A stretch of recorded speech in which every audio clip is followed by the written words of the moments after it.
Okay, I'm going to do another nature walk and talk. The topic of this one is going to be that anger is a choice. Act angry, it's actually something we choose to do. Okay, and this might seem kind of obvious from the beginning, but it's a good thing to actually think about in depth, because oftentimes we tell ourselves that being angry is a justified response. Someone does something to us, and well, we responded angry because someone stole our milk or something. Now we're angry. But we need to realize that we choose to act this way. It's a complete choice, and anger can be useful in some situations. For example, someone's getting in your private space and they're invading your private space somehow, okay?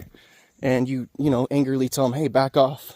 That can kind of intimidate someone. So it might seem like anger is useful, but the reality is a lot of times there is a more rational way about going about the situation where you don't have to use anger, and oftentimes it'll end better. So it's good to think about the fact that when we are angry, we're actually choosing this response. We could choose any response that we want, but oftentimes we're caught up in a thought process, like I'm saying, where we justify it. Like, well, I'm only responding this way because certain things are happening to me.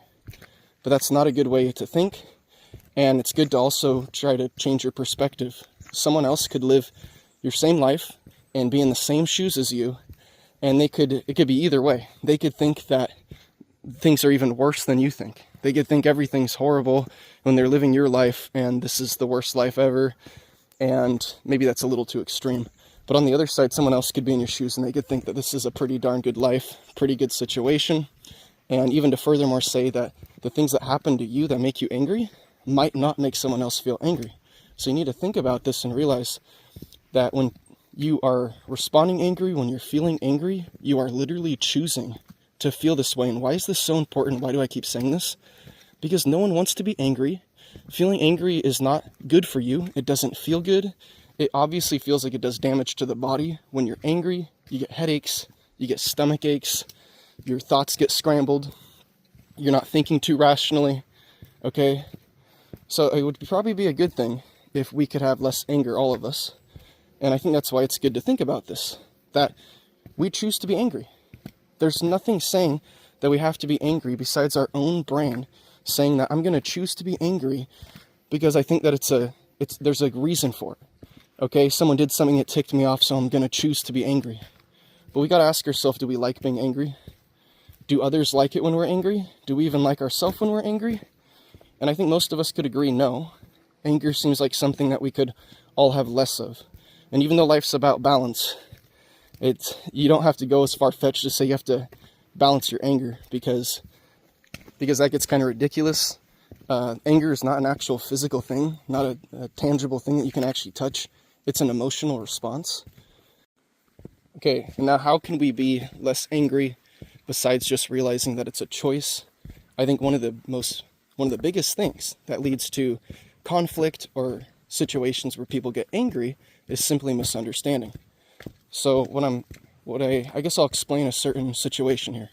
So I was sitting in a symphony one time, and I was listening to, I think it was like Beethoven or something, Beethoven's Fifth, I think, very iconic. I was like, oh, I have to get a ticket for that. Sitting there listening to Beethoven's Fifth, and there's a good amount of elderly people in there, and the gentleman sitting to my left, he's fairly older, and I'm kind of sitting there, and let's just give a little background here. I've had some experience at these classical music symphonies where the people that show up here a lot are, they seem a little pretentious, they seem a little full of themselves, and they seem to kind of look down on a young guy who may not be dressed in a suit or something. I've literally gotten looked up and down by several of the people inside of these classical music symphonies. So I thought maybe the guy sitting next to me is kind of being a jerk, because all of a sudden he started spreading his legs wider and wider and wider, and it was kind of getting a little aggressive at one point where he was really pushing kind of hard, and I had to just relax my legs. And I swear that I can go down to my legs right now. If I'm sitting in my seat like this, his legs were going so far into my legs, I started putting my left leg into my right leg, and then at one point I was completely sitting sideways like this, and his leg was pushed against here. And at this point I thought, okay, this guy's being a jerk. But then I had to think in my mind what I just basically said to you, that we need to be more understanding. We need to have understanding. So I thought, maybe there's more to this situation that I don't understand. Maybe there's something I'm missing here. So I took a deep breath and I said, what's the most rational way that I can respond to this? And furthermore, how can I respond to this to where this guy is not going to respond negatively or see any disrespect or anything like that? Okay, so what I simply did was tapped on the guy's shoulder very lightly, and I said, excuse me, sir, do you mind if you could stop spreading your legs so far or something? Or actually, no, I do remember what happened now, because I was trying to think exactly what was happening. I tapped on his shoulder, and he like jumped, and he woke up, and turns out he was sleeping. And then he looked down, and he looked at me, and, it took him a second or two to figure out what was going on, I'm pretty sure. And then I remember him basically just saying sorry and looking embarrassed and stuff. So it turns out the old guy who I thought was maybe being a jerk was literally just asleep. And I could have, imagine if I tried confronting him, saying, hey man, this isn't cool, you're being a jerk or something. And, he's woke up from sleep. Imagine he's embarrassed and he's trying to defend himself now and pretend like he wasn't asleep, or who knows what could have happened.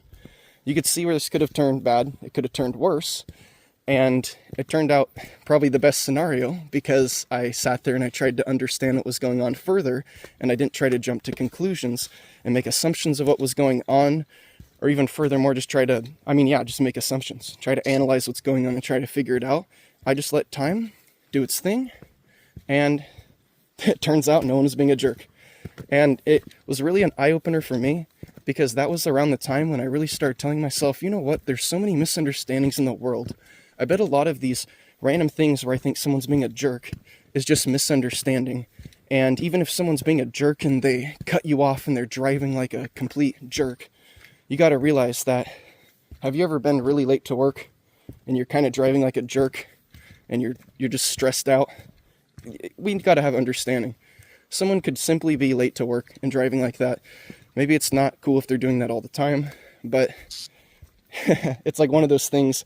Imagine a world where we all had more understanding of each other. It's not where we all had to act nicer, act better, but we're all acting the same, but we're having more understanding for each other and not just trying to figure out why people are doing things all the time, but just letting things happen after they happen, realizing what was going on there, not trying to always figure it out along the way and come to conclusions. So, there's a lot of things that tie in here. And I think one of the things is, how are you not going to be angry if your thoughts are all clustered and you're not thinking straight? That's another thing. I think that we think too quickly in our society. I basically made a video about that. Everyone's acting too quick, thinking too quick. Everything's going so quick. It's hard to keep up with. It's intimidating. It's honestly just crazy in general, okay? So how do we manage our thoughts more? How do we get a clearer mind? I think there's a lot of things that go into this. I think a lot of it's literally just being healthy, eating healthy, and doing stuff like I'm doing right now, going on a walk, even if it's a short one, even if you're making baby steps. We all got to be healthy. And I think, like me and many other people, if you're not so healthy right now, and maybe it seems like, honestly, like your brain's clustered and you're thinking too much. A lot of people have been there. I've been there. And a lot of people have also turned it around, and they would agree that the thing that turns it around is eating healthy and being healthy. And that's basically all you have to do. And furthermore, you can eat healthy and be as healthy as you want. You still might have a lot of thoughts in your head. So I think one thing that, it's a lot of people talk about, but maybe not everyone does publicly, or what am I saying? Not everyone really does, is meditating. And meditating's really good. I think that sometimes we think we're meditating when we're just thinking deeply. But I think if we truly want to meditate, it's a process. No matter what kind of meditation we want to do. I think that if we tell ourselves we're meditating every time we close our eyes and we think deeply, then, we're only putting so much effort into that. And there's probably a little more that we could do to make the meditation a little deeper. One of these things is focusing on your breathing, getting more oxygen. And, here's a topic that I have a lot, and I bring it up. It's a little controversial. People normally don't like it when I say it, but I think there's a reason why people don't like it. Because people are comfortable. We're all comfortable. It's good to grow and not be so comfortable.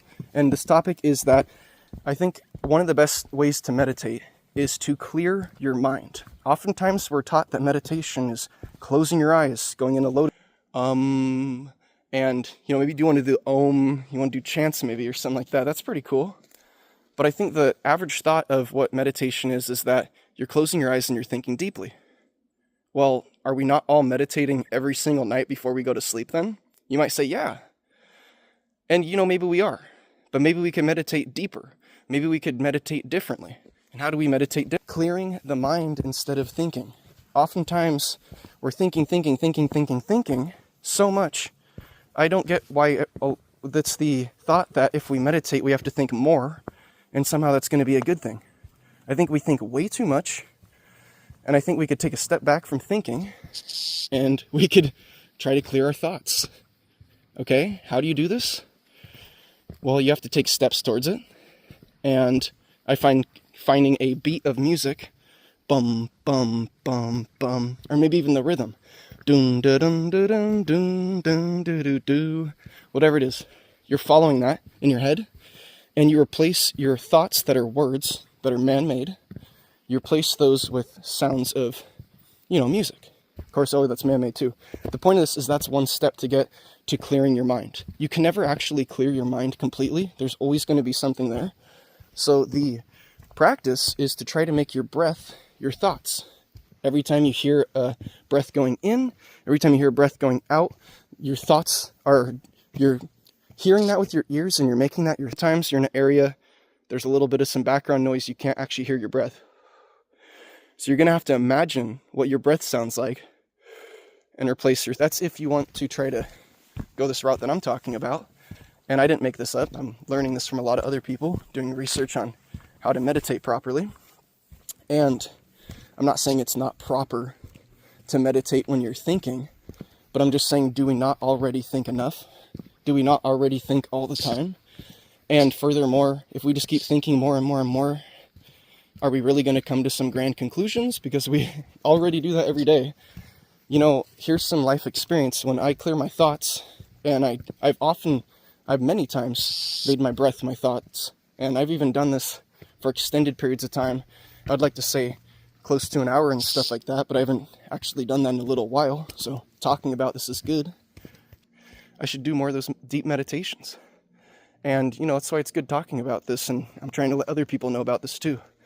One of the main things that really changed my life was having these silent meditations where you take away thoughts. Okay? So this kind of leads into a topic that could be its whole video, a whole entire other video. And that is that when we as humans are thinking, we're using thoughts with words, and this is a man-made language. I mean, it sounds kind of ridiculous, but when you really think about it, we might be limiting ourselves, and we might be, to an extent, controlled with our thought process because we only have certain words to express how we're feeling. Have you ever wanted to express a certain way you feel and you can just not find any word or even a sentence or anything to describe the way that you're feeling? I think this is one thing that really points to the fact that our language is just something that's man-made, and in fact it's limited. It only goes so far. We could keep evolving it and growing it, but this comes to the topic of meditation and getting away from thoughts. Well, it's kind of cool. Looks like someone shot it. Oh, maybe not. Someone hit it with something, maybe. It's good to at least try to get away from thinking with words all the time. It's at least good experience. Maybe it won't work for you, maybe you won't like it, but for me, it's very helpful to sit back and to not be thinking using words anymore. And if you try this out, you'll realize it's not very easy. And I think if you get anything from this, you're going to get self-control. It uses a lot of self-control to sit down and to just silence your mind and to not have words popping up. But here's some advice for you.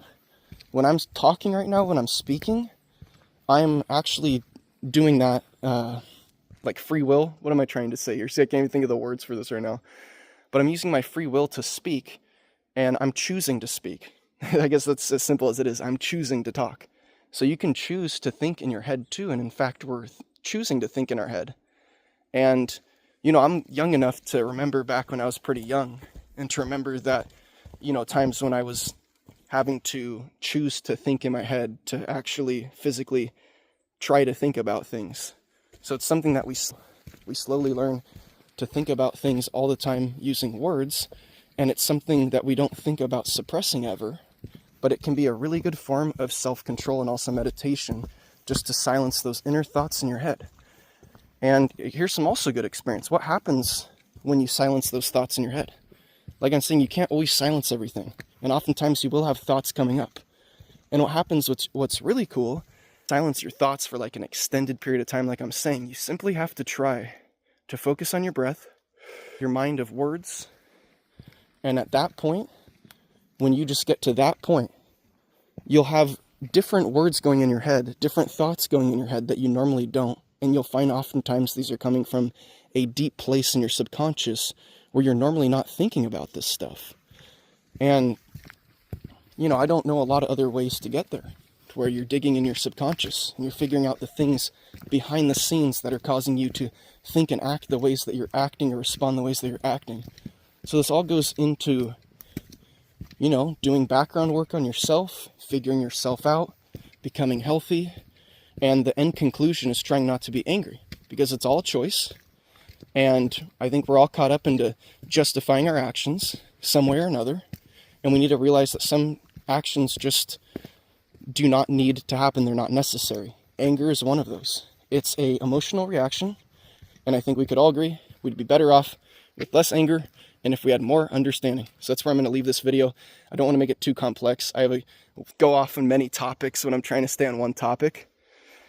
And oftentimes they're related to that topic, but, you know, I don't want to go off too much on the topic too much to topic. I'm going to end it right here. I hope you have a good one. Thanks for watching, and take care. Get out for a walk and breathe.